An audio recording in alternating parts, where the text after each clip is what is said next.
Look at the pond, I'm almost embarrassed to show you. I've actually got an issue with the pump. So my bog filter over there is not working, and I basically need to get in here. I need to pull that pump out, I need to drain everything, I need to clean everything. It's gonna be a lot of work. We'll probably do that on some sort of an upcoming video, but that's not the point. But here's the deal with this video, my friends. It's gonna be a little bit different. We're gonna have to do this one backwards. The first thing that you have to know about working with cement pots is that there's a period in between, there's a waiting time between when you actually pour cement into what I use, a silicone mold like this, and when it actually hardens so you can take it out and show you the product. Now I kicked around, I debated, I said, how do I do this video? How do I have a finished cement pot to show you? How do I actually make a video in a reasonable amount of time, but also circumvent, is that a good word to use? Circumvent the waiting time between when we actually pour the cement in this mold and when it actually comes out. I've come up with a brand new idea of how to create this video. We're gonna do it backwards. Once we actually see what we're creating here, then I'll actually dive back in and I'll show you how I actually create these pots that we're about to pull out of these molds. This is what I'm using. It's called Portland limestone cement. These pots that I've got waiting in these molds right back here, it's the first time that I've ever used this Portland limestone cement. Now most of the time I just go and I grab a generic bag of cement from a big box store. In the past, I've used things like this Sacrete Pro Mix.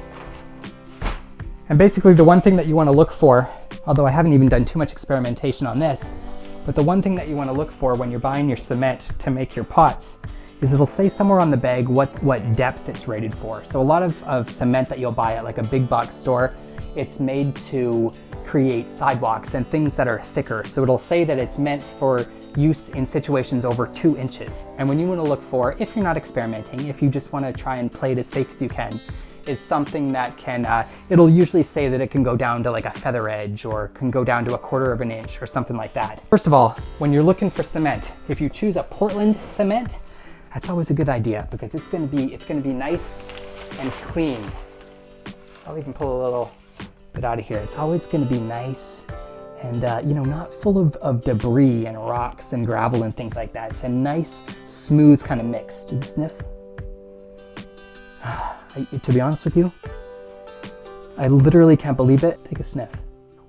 It literally has no smell. Oh, I mean, if I breathe really heavy, I can start to get a little something, but we're not gonna get a description out of that, guys. I thought Portland limestone cement would have a little bit more of a scent to it. It doesn't. Now, let's actually get into this video. I think we'll go outside for the next shots. Now I'm gonna save this big boy for last because not only is it the biggest, but it's also gonna be the most difficult part. It's gonna be the most difficult to get out of its silicone mold. That's the one thing that you wanna know about these silicone molds, guys, is that it's actually pretty tough to get the pot out of here in the end. I do have a trick that I'm gonna share with you that'll be coming up when we're actually learning to make these things. Let me go grab something a little bit more manageable to start with. These little trays are always so easy because they just kinda pop out. Like so.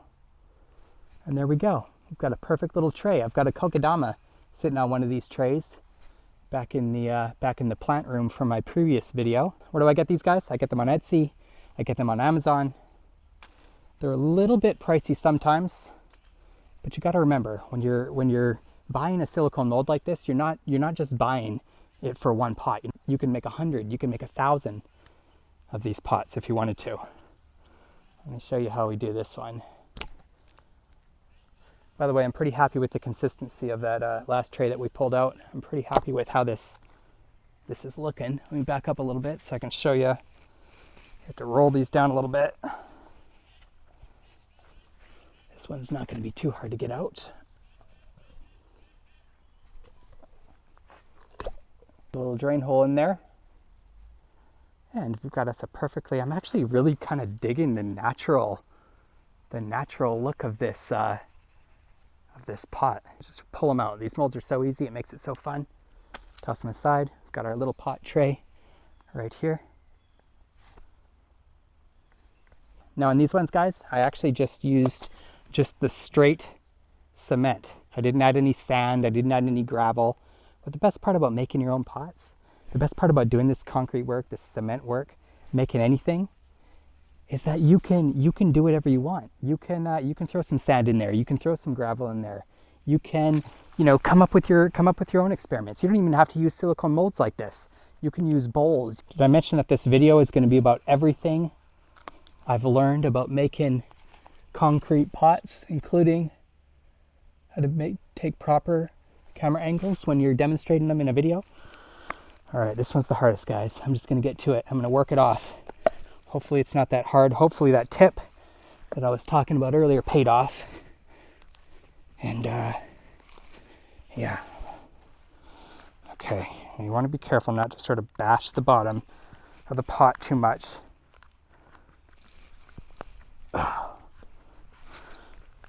Okay, it's working. In between this pot right here, it's creating like it creates like a vacuum of suction in there, and it's really difficult to work this out sometimes, although today it's coming out easy. All right. I don't know how much of that you got. That Portland limestone cement that I bought, it was like $15 for a huge bag of it, for 100 pounds of it. I could barely lift it from my car over there into the cabin back there. It's an enormous bag for like 15 bucks. The stuff I used to use was like $25 for a 50-pound bag for half the thing. Not only does it kind of look more natural and cool, in my opinion, it's still got to kind of last the test of time. We'll see, but so far it's worked out pretty good. We've got everything out of pot, nothing looks cracked, everything looks nice and smooth. So far, this is my choice cement. How are these arranged?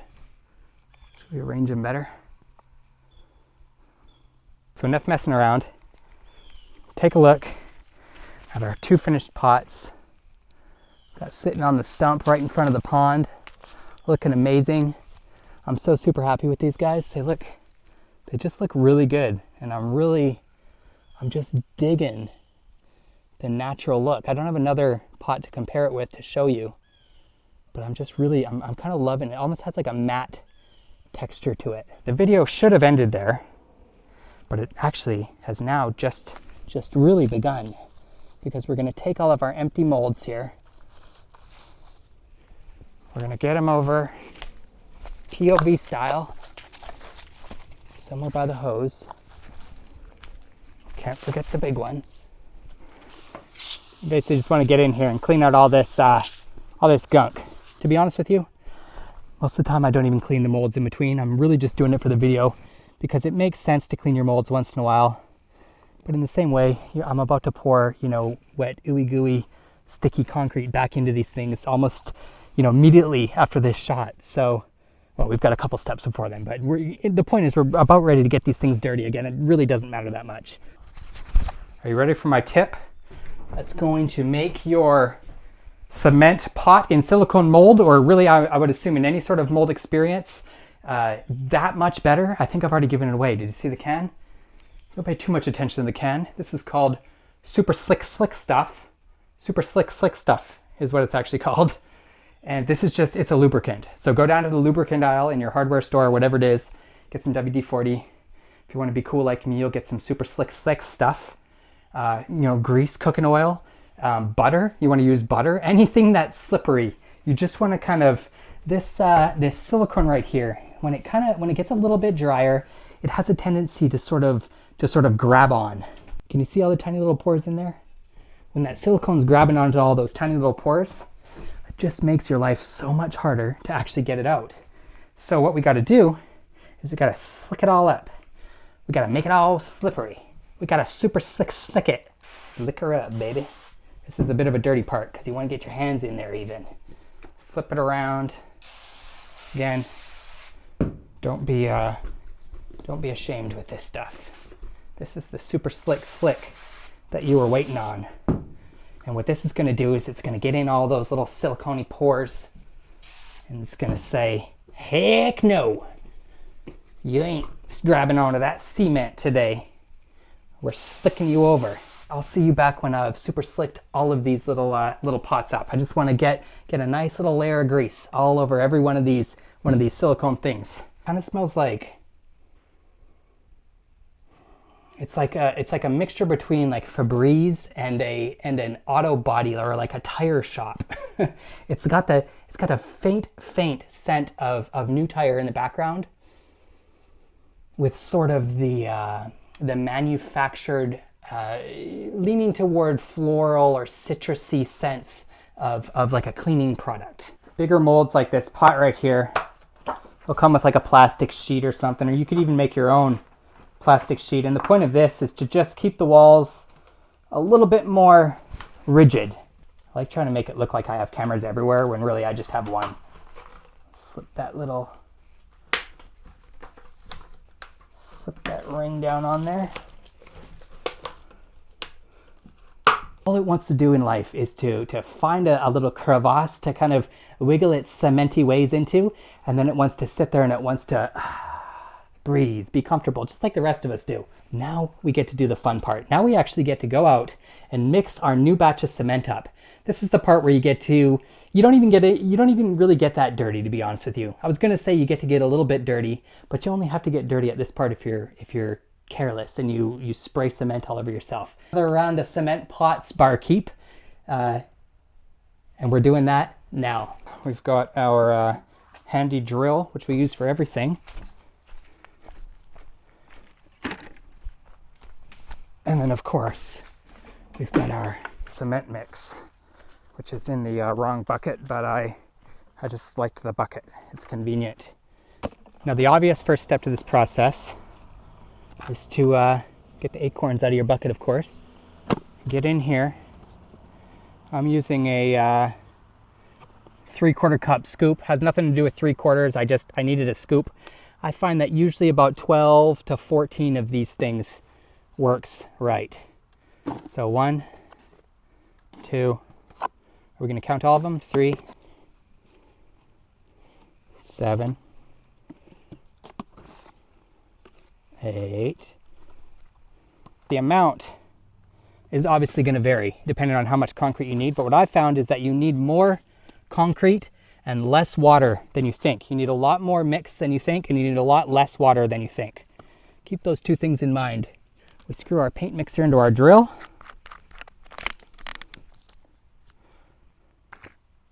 We obviously get you a much better angle. I'm thinking POV for this one. What do you think? Look at my shadow and the spritzer I'm about to spritz upon this bucket of cement. This is the part where you want to be careful. Don't put too much water. Let's just start with even just that, just a little bit. Don't overdo it. This is going to be the toughest part. You're gonna think that you need more water than you actually do. But eventually, once you mix enough of this concrete, you're going to get a feel for what it's supposed to feel like. And the best way that I can describe it, I'm going to show it to you when we get there. But first, we need a little bit more water. So there's another little, again, just a tiny bit more. Just kind of slowly keep stirring it up. First it's going to be a little bit chunky. That's good. You can always add more water, but you can't take water out. Remember that. But don't go overboard. Just a little bit.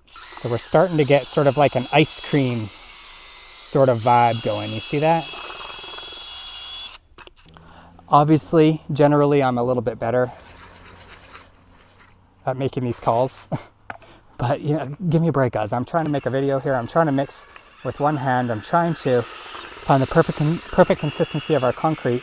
If you go too light, if your concrete is too watery, then what's going to happen is you're going to have cracks. Your pot's just, if it doesn't crack on the way out of the mold, it's going to crack later on down the line when you're using it for a plant, like I mentioned before, I think.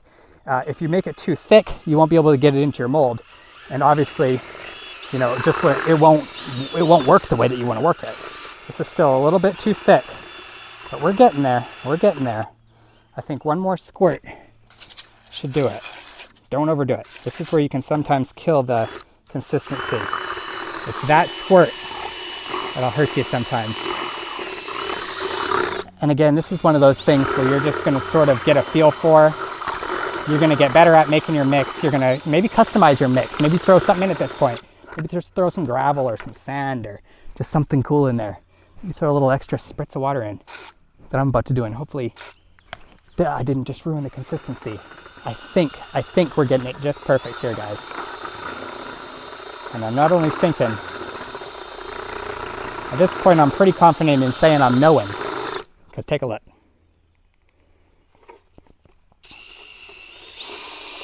Right about there. Right about whipped cream. Is that what you'd say? Maybe at whipped cream you can even put a little bit of dash, a little more dash of water.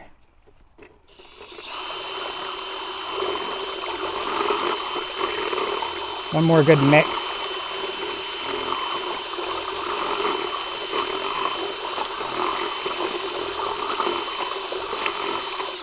And another good way that I've found to find when your mix is just perfectly mixed is when you pull your little whatever you're using to mix it out, the cement will kind of stick all over the sides like that. So remember that little tip too. That's kind of when you know that your mix is good. But again, it's one of those things you're just going to sort of develop a feel for it. Eventually, you'll kind of just know how much water to add. It's the fun part about making cement pots like this, is that you get to try out different kinds of cements, whatever's available for you. You get to try out different kinds of mixes, like this one.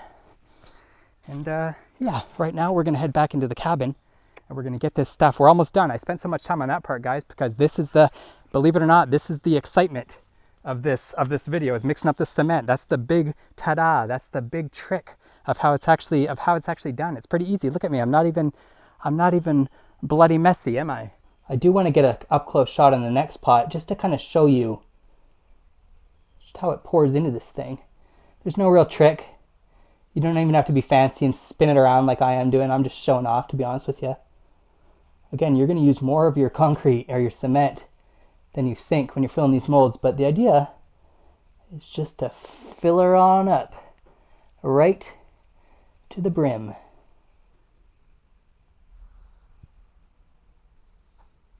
Try and cascade it up like a waterfall. Do some circles. Again, this is just fancy. Oh, big old chunk that we didn't mix up good enough kind of fell in there, but that's okay. It'll even itself out. Cement is also very forgiving. Cement is fun. It's a liquid that turns into a solid. How cool is that, right? I mean, it doesn't get much better than that. It's very forgiving. It's super simple to work with. In fact, I'll just show you. Let's give you one more shot just to show you how simple and perfect it actually is. Have fun with this part and mix it up.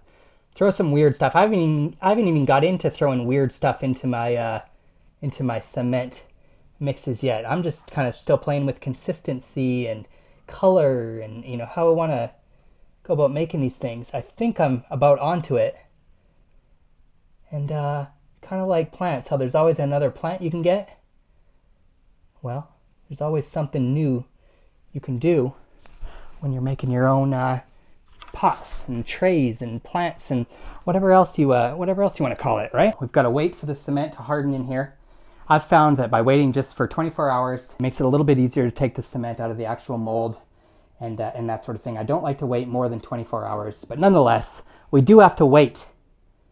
And the fact that we have to wait is the fact why I started this video by taking the finished pot out of that mold. And you know what? What a cool way to do it. It's a little bit different, right? But we're not quite finished yet. There's one thing you always have to do every time you're doing some sort of a project like this. Let me give you a nice up close. Can you guess what it is? You can't just leave your cementy bucket sitting around hardening up, because then you won't get to use it again. And another little pro tip that I'll share with you is I don't really get near the pot at all. I just kind of hit it from a distance. I stand back. Sometimes it's a little bit annoying when it rolls down the hill like that. But for the most part, I'll stay out of the splash's way. This is probably the most ridiculous cleanup. The point of all of this is get in there, clean your nasty dirty bucket out so that it's nice and fresh for the next time you're mixing up a batch of cement. Same thing goes with your drill and your tools and all your mixers and everything that you might have used. Make it a habit of cleaning up. Just clean up after yourself. It'll make your life a lot easier. Did I say that was the last thing to do? Well, technically it was the last thing to do, because the only thing I've got left to do is to finish the outro on this video. And that usually means rolling some music rambling on for a little bit, talking about how exciting we are, or how excited we are to come back and unfurl those pots and see what we've got waiting inside. But the mystery has already been solved. We actually got to see it in reverse, and we got to see the finished product. We got to see our finished pots. And now the coolest thing about this, besides the fact that I can just make as many of these pots as I want, so that I can just reproduce. I plan on making, you know, who knows, sky's the limit. I'll make as many of these as I can, right? Like I said, I'd love to be at a point where all of my plants were in my own custom created pots like this. But again, that's not the most exciting part. The most exciting part is the never-ending journey that happens with all of these projects. It always seems to be the never-ending journey projects that I fall into. It's the things where, you know, once you kind of get just a little bit good at doing it, well, there's another little step you can take. There's another little something you can do. There's another little tweak you can have. There's another little way to kind of stir some excitement out of it. Making these cement pots, as rewarding as it is to actually have the finished product, well, that's what it does for me. It's just one more of those things in my life that kind of lets me keep stepping forward. I didn't realize how bad the pond was today, guys, until I showed it to you.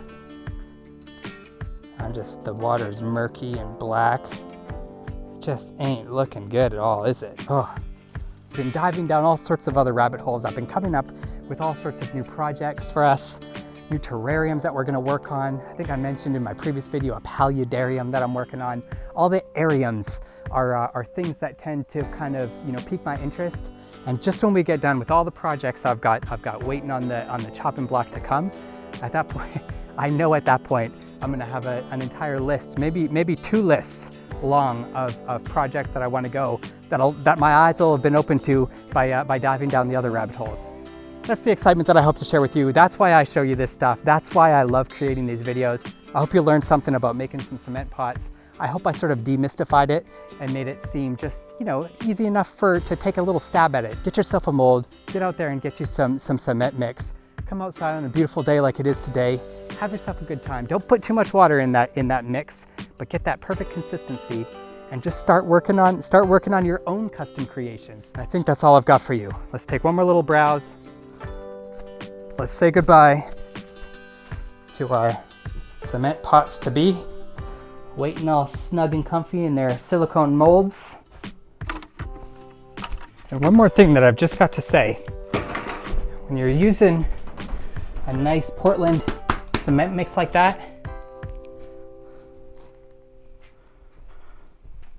or at least my experience versus using a Portland cement like that and just a regular sort of all-purpose, goes down to a feather edge kind of mix like this, is not only this much more expensive for, you know, half the amount of mix, but I always had to kind of pre-treat this one. I have to get in there with a shovel and mash it all up.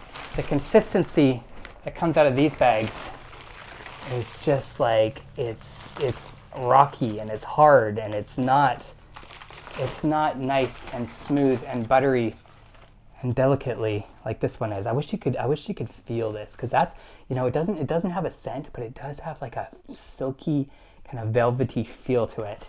And I really love working with this stuff. It's a ton of fun and it's easy.